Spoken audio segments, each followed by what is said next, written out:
Hello, my name is Fern Angel Beattie and I will be reading from my book, The Art of Shutting Up, which came out with Broken Sleep Books in July of 2020. It's all about women in the past who I've loved, but wasn't really supposed to.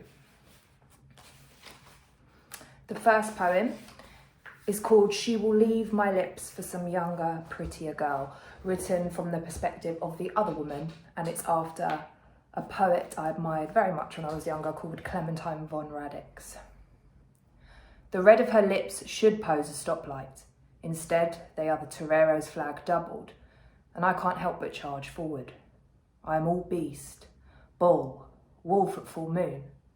And as we prowl our illicit labyrinth of cobbled back streets looking for a bench upon which to unleash our appetite, I tell her I don't understand. Why does she want me? I carry twice as many years as her, but she folds them up and hides them in the pockets of my duffel coat.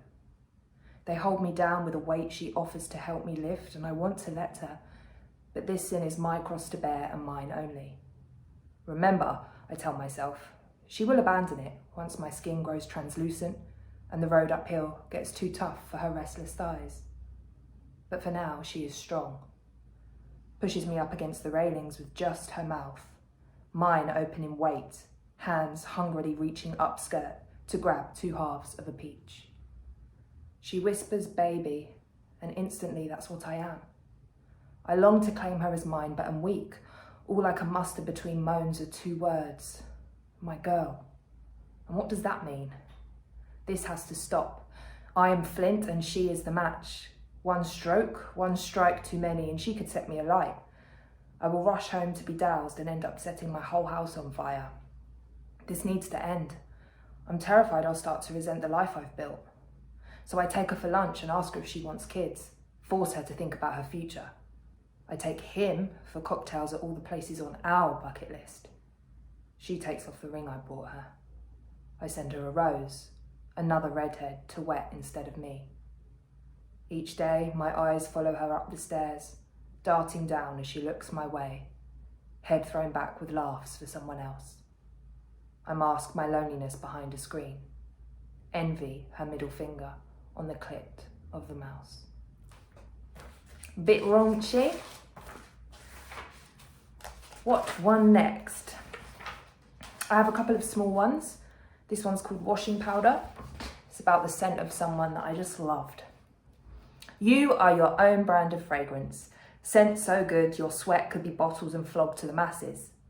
Smell so clean your mother's womb a tumble dryer. And you tumbled out in all the whites, swaddled, extra softener.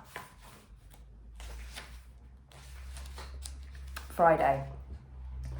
This is about looking forward to seeing someone at work every day, and then you get over them and you realise nothing is special about Friday anymore. That's not true. This poem is about looking forward to seeing someone at work, so your weekdays are exciting, and then you get over it, and Friday is the day you look forward to. The very nature of getting over someone means its manifestation will never bring the victorious release imagined when hurting. It's a process, not an event. We don't celebrate what we no longer care for. I wanted an overnight epiphany, the sound of shackles smacking concrete. All I got was the gradual, dull acceptance that now, just like everyone else, Friday was once again my favourite day of the week.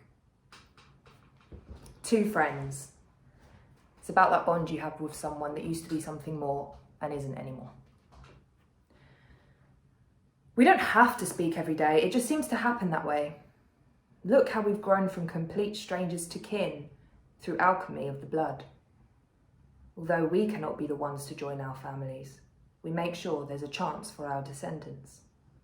Sometimes we go out to eat and I barely talk. I'm quiet when pensive or it's been a long day, but you take my silence and raise it with your own. I'm always worried this means it's our last date. It never is. And this is what it means to have love.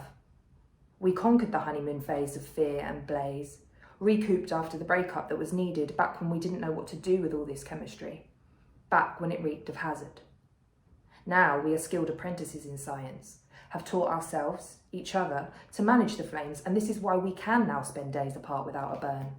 Our affinity has softened from fire into the gauze.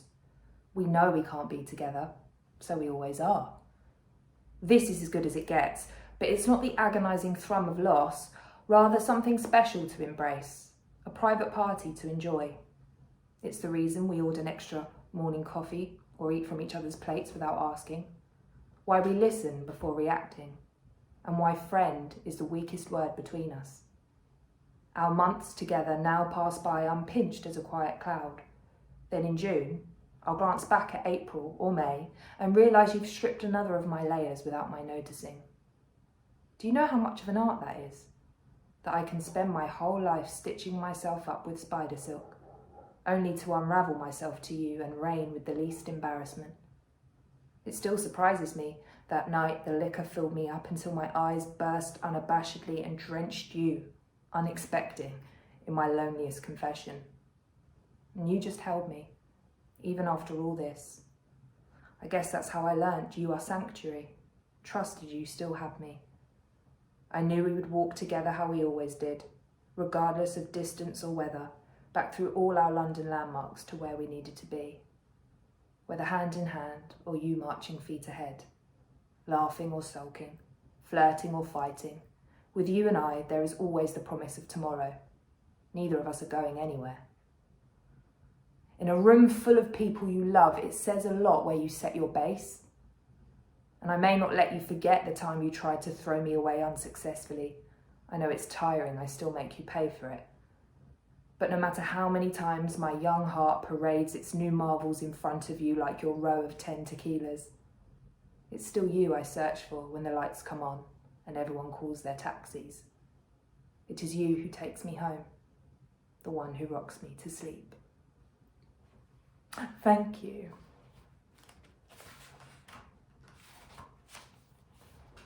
Scales. This is about a Libra, and it's written after another poet I admire named Phoebe Stooks. You love everything and everyone, they used to say about us, but we didn't love that. Scrunched up our disco noses, knowing the contrary. Let them think we're too nice, we'd sigh. Too sweet, like dessert double stuffed or everything belonging to the second bear. We were happy, that's all. Not averse to aversion when it was called for. Piss me off and I'll fuck you over, you laughed in mock retort to an audience of no one but me. And then we kissed, as I lit you a cigarette round the back and hanging from my lips it crackled and spat as we listed all the ways we could hate if necessary. They'd see, we agreed. But we only showed ourselves, because look at us now. Look, how we don't even look at each other. The vindictive streak we were so pleased to curate ended up smeared like bullshit across our very own work of art. We didn't end on the worst terms. Too nice for that, obviously. But still, we ended because you broke promises, both important ones to him made in front of God, and those to me that you don't even remember making. But hey, at least you kept to one promise. I did piss you off, and you did fuck me over. And now I can tell you loathe me from the blocking and the subliminal posts and the way you didn't even text me on my birthday, which is between the bull and the crab. Yet it wasn't me who couldn't choose between charging head on and scuttling away when it was time to fight for us. It was you, in the middle of the angel and the scorpion. Which is to say you are a Libra, with two arms that can't bear to carry more of one thing than another. When I got too heavy, you dropped me. So hate is a strong word, but still, I use it here, provisionally, on the condition you do nothing to fix our fracture. And you won't, for I know you despite yourself, how you sit small and quiet on those scales between beam and fulcrum, waiting for the ache of missing me to fade because it's easier than addressing what's wrong. So carry on like nothing happened, but if you ever see me again, please don't act like you know me. You don't. You might have touched me once, but I burnt you with the last new moon and I have not felt you since. Your palms carry no weight, remember? I really hope I never do, see you again. I've lost the energy to be polite. I wonder, would we have found it funny that day had we the foresight that we don't love everyone at all? Fuck, we couldn't even love each other. And look what we destroyed by proving ourselves right. We did actually see each other again and it was fine. Poets are so dramatic. Forgetting, it's about the same person. The more I think about you, the less I remember. Your name hovers with the memory, that thing of us around me, like a cloud pulled for a ticker-tape timer, but is punching out your freckles one by one, with every talk, the leaking rain smudging your mouth, softening the bounce at the tip of your nose. I know these exist because I attached importance to them. But now, when I come close in my head, your face, almost, could be anyone's.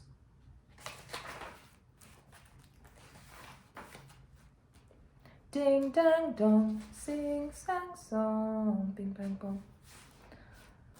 I'm excited for the RuPaul Drag Race finale tomorrow. Bimini to win.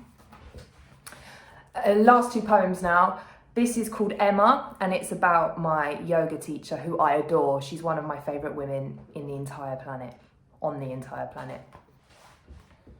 Emma. I disagree with Shakespeare's Juliet.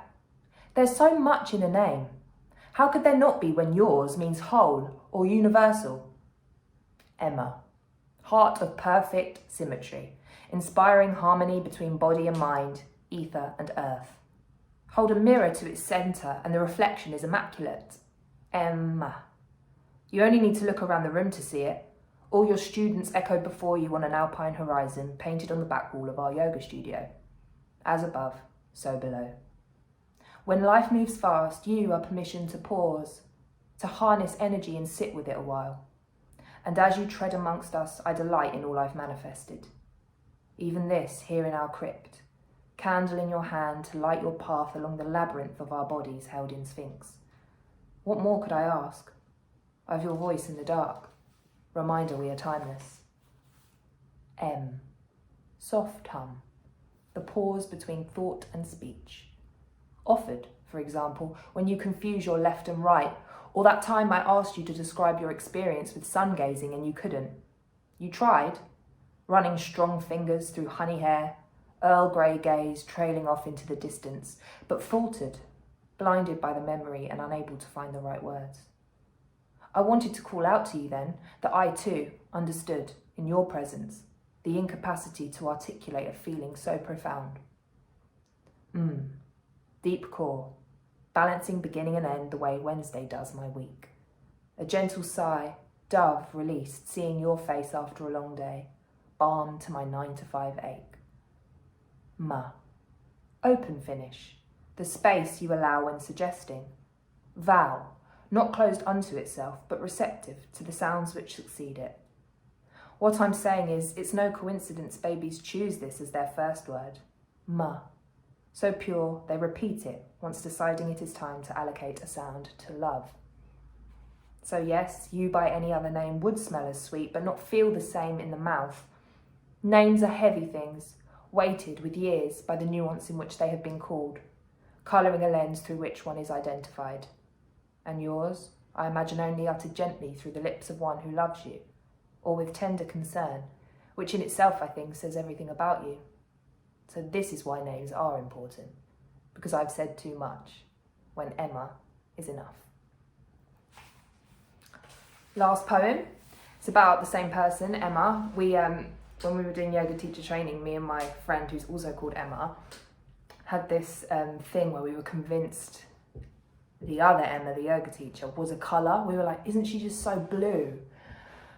Pretending to be all spiritual and stuff and reading people's auras. But we kept saying, she's blue, but what shade of blue is she? And we became obsessed with this idea, and we were Googling different images of colours blue and being like, this is the colour she is, isn't it? And it was odd that we both had the same shade in mind, but we couldn't quite name it. And this is that poem. Quest for the right shade of blue. To me you are blue, not the mood, but the hue, have kindled a colour known for its chill, distilled a word so often stained in sadness with fresh meaning. I can't be sure if it's the clothes you wear or your aura that first decided this for me, only that since meeting you, I suddenly recall blue's subtle ghost in so many of my favourite things. The pale milk and petals of the heroine's bath in a TV film that moved me as a teenager. Clementine's hair. Electric Light Orchestra's best song, the Viagra-flavoured ice cream with my ex in Rome. More recently, the decadent sponge of Queen Anne's cake in The Favourite. The way an older woman's veins wrap around her forearms like thick rope. Your overalls, my bedsheets when I first met you. Have my eyes just now opened? Because you are both voted most loved, yet never ostentatious. I've been trying to find the right shade to encapsulate you, but fall short. No chart is consistent. Pantone, too broad. Crayola, too limited. And the rest too exhaustive to list. Like sky, a shade I almost settled on. I guess you're an expanse that can't be boxed by Dulux. Still, I've employed helpers. Turned into Veruca Salt's father about this. Got friends who know you helping me decide exactly which blue you are. Have them plunging wrist deep into all manner of lazuli cavities searching for the sapphire ticket with your name on. I hosted a dinner party. Whale heart as the main to gorge on. Midnight flavoured jelly flecked with stars for dessert. I found the guests covered in zebrafinch feathers. Have you seen their forget-me-not wings? An avian pillow fight by the time taxis arrived. Even then I was not satisfied. Steve from work phoned me at my desk last week and asked hurriedly, "Are you busy? Run outside a moment and look up. I found the colour of your friend." This is what I mean when I call it quest, that even our security guard knows. And he has come closest yet. Dusk. Give the man a pay rise. I've spent nights Googling swatches until blue in the face, and that's when I realised the more I check, the more there are to check. And anyway, perhaps the only ones worth searching are your denim eyes, how they move along the spectrum depending how you feel that day. A pair of mood ring irises. For when we found each other, I was depressed. Dragged myself from my spring bed in search of a mentor to sign the paper promising me a new future. It didn't have to be you, but you were there. You signed it. It's like I'd been blue for so long, I manifested its personification that day. A diamond I did not expect. And you taught me, among other things, that I did not have to be happy to love. Instead, you met me where I was, showing the beauty in every colour. Assuring me, just by existing, that I did not have to rush the rainbow climb, but could be guided through it from the shades of its bottom rungs with presence, and enjoy the view of entire sky and sea. You are, as above, so below. So be it dusk, indigo, periwinkle. All I know is, when I think of blue, I don't think of cold anymore. Thank you very much. Big thank you to Aaron for publishing me and asking me to do this video. This is my book one more time, The Art of Shutting Up, available from Broken Sleep. And if you would like to check out more of my stuff, my website is fernangelbeattie.com. My Twitter is fernbeattie, drop the angel. And my Instagram is also fernangelbeattie. Thank you. Have a great day. Bye.